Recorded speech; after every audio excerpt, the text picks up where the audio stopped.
Hello and namaskar everybody present out here. This is me Aman Kumar, an English spoken trainer having 3 years of experience in teaching English. I not only teach spoken English but I also guide the students on how to communicate effectively and confidently. I train them to answer interview based questions with fluency and clarity. So that's what my job role is. But in today's short video, we are going to discuss the use of present indefinite tense, and this tense is one of the most commonly used in English actually. So I am hoping that whatever the information that you are going to gather from this video would be different from the information which you might have got from any other teacher out here. Because we Indians think that translation is the method to learn any language. मतलब कि India में अक्सर हमें ऐसे तो पढ़ाया जाता है कि अगर ऐसा आ जाए इंग्लिश में तो वैसा कर देना, ये आ जाए तो वो कर देना, but it doesn't work like that. Because every language has its own way, every language has its own rule and regulation to be followed to learn or to teach any language out here. तो अगर आप किसी translation की मदद से किसी भी भाषा को सीखना चाहते हैं तो I am sorry for this, because any language can never be learn, can never be taught with the help of translation, because translation is a temporary solution, not a permanent solution. So make this point. So as I have promised today in this video कि आज हम discuss करेंगे present indefinite tense, और मैं आशा करता हूँ कि by the end of this video you are going to have a lot of information, have a new information regarding present indefinite tense, because in short video I can only teach this topic or this lesson today. Okay. So my first question arises here: why do we call present indefinite tense indefinite tense? I repeat one more time this question: why do we call present indefinite indefinite tense? यानी कि present indefinite tense को हम indefinite ही क्यों कहते हैं? So have you ever thought why we call present indefinite tense indefinite tense? Because none of my teachers has ever told me why we call indefinite indefinite, कि हम indefinite को indefinite कहते क्यों हैं. बिकॉज हमारे अक्सर टीचरों ने ये बताया है कि इंडेफिनिट को इंडेफिनिट यूं कहा जाता है क्योंकि इसमें कंप्लीटनेस नहीं झलकता है. So if I got to say कि मैं स्कूल जाता हूँ, so I am going to use present indefinite tense here. So if I can say and I can simply say I go to my school. सो जब मैंने sentence बोला by speaking this sentence what I am showing you here, this sentence does not show the completeness of a sentence within itself. मतलब ये खुद में completeness को show नहीं कर रहा. That's why we use present indefinite tense. But that is not the case, my dear friends and my teachers or everybody whoever is watching me right now. ये reason ही नहीं था. Now let me quickly mark why we call present indefinite tense indefinite tense. Please pay attention to my words out here. Present indefinite को indefinite you बोला जाता है because time is not definite in this sentence. I repeat one more time, present indefinite tense is called indefinite tense because time is not definite here. Time is actually indefinite tense. Time is actually indefinite. यानी कि अगर आपने किसी tense को बोला ये present indefinite tense है तो यहाँ पे टाइमिंग जो है वो डेफिनेट नहीं होता है, वो इंडेफिनिट होता है. अब आप कोई स्टेटमेंट उठाइए. अगर आपने बोला हम धरती पे रहते हैं, and if I got to translate this sentence into English, so I can simply say we live on earth, right? We live on earth. मैंने बोला हम पानी पीते हैं, वी ड्रिंक और वी हैव वाटर, ठीक है. मैंने बोला मैं इंग्लिश पढ़ाता हूँ, आई टीच इंग्लिश, और लास्ट सेंटेंस मेरे लिए कि मेरे पिताजी मुझे रोज डांटते हैं, my father scolds me every day. तो by speaking all these sentences which I have spoken right now, क्या आपको ऐसा लग रहा है कि इन सारे सेंटेंस का टाइम आप प्रेजेंट में बांध पाएंगे? जैसे मैंने बोला कि हम धरती पे रहते हैं, हम पानी पीते हैं, मैं इंग्लिश पढ़ाता हूँ और मेरे पिताजी रोज डांटते हैं. क्या इन सारे सेंटेंस का सेंस ऐसा नहीं लग रहा कि ये सारे एक्टिविटीज पहले भी होता था? अगर मैंने बोला कि प्रेजेंट टाइम में I live on earth, we live on earth, कि हम धरती पे रहते हैं, पहले कहाँ रहते थे सर? पहले धरती पर नहीं रहते थे, पहले आप मंगल ग्रह पे रहते थे, पहले भी हम धरती पे रहा करते थे. यानी कि टाइम डेफिनेट नहीं है, यहाँ पे टाइम इंडेफिनिट है. हम पहले भी धरती पे रहा करते थे जो कि पास्ट को इंडिकेट करता है. हम अब भी धरती पे रहते हैं जो कि प्रेजेंट को डेफिनेट मतलब कि इंडिकेट कर रहा है.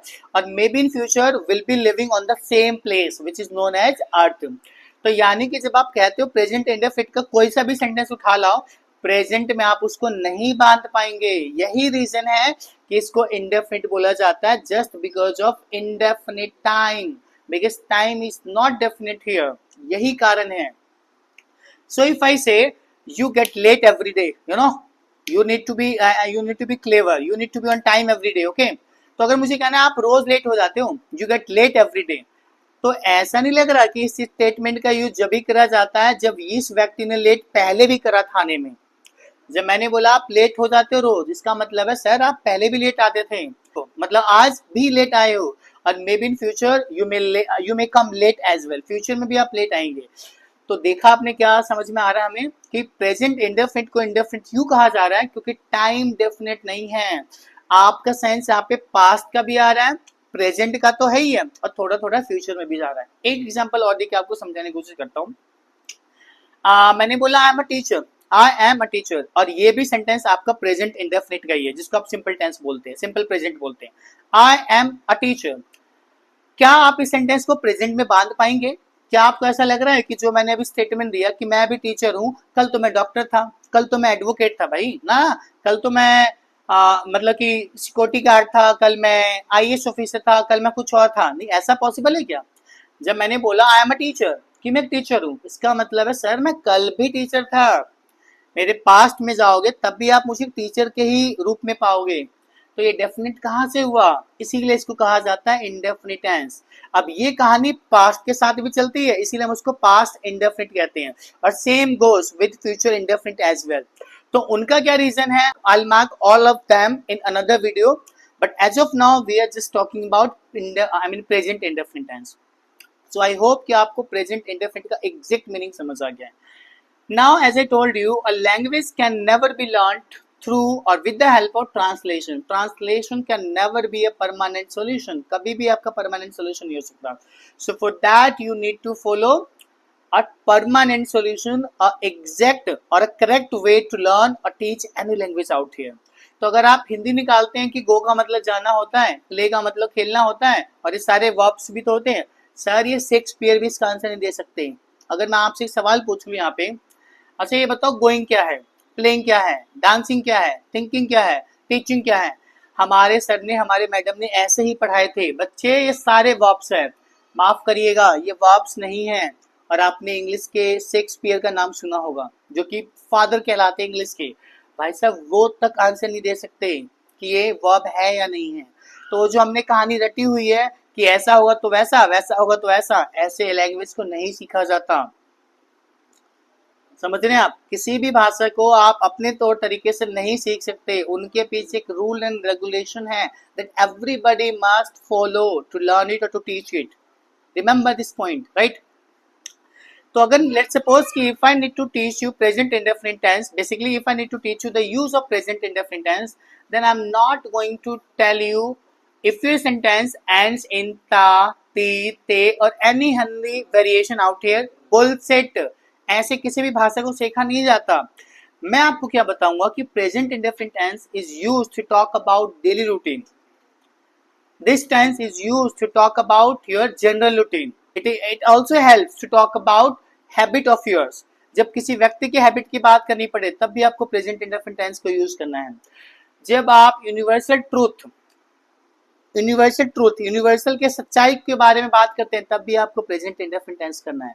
प्रेजेंट इंडेफिनिट के यूज चार मेजरली एस्पेक्ट में होते हैं। सबसे पहले जहां पे आप डेली रूटीन की बात करते हैं, आप जनरल रूटीन की बात करते हैं, आप अपने हैबिट की बात करते हैं, आप यूनिवर्सल ट्रूथ की बात करते हैं। इनके अलावा भी कुछ पॉइंट है।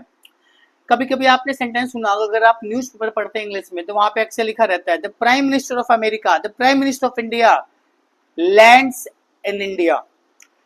तो इसका मीनिंग पता है क्या है? The prime minister of India lands in India tomorrow, या फिर lands in any part in any state of India. तो लिखा है प्रेजेंट इंडेफिनिट टेंस में, लेकिन सेंस इसका फ्यूचर है कि the prime minister of India land, let's suppose मुझे अमेरिका का बोलना है, the prime minister of America, the prime minister of any country out here lands in India tomorrow. तो यहाँ पे जो सेंटेंस है लिखा प्रेजेंट इंडेफिनिट टेंस में है, सेंस फ्यूचर का है। तो जो हमने हिंदी से कहानी रची हुई है वैसी कहानी आप प्लीज किसी भी लैंग्वेज को सीखने के लिए फॉलो ना करें। हर लैंग्वेज का अपना रूल एंड रेगुलेशन है और वो उसी तरह फॉलो होना चाहिए। सो आई होप कि अब तक आपने you have got something unique out of this video and you have also understood why we call present indefinite tense indefinite. कि प्रेजेंट इंडेफिनिट को इंडेफिनिट कहते क्यों है? Because time is not definite here. Remember this point, remember this point.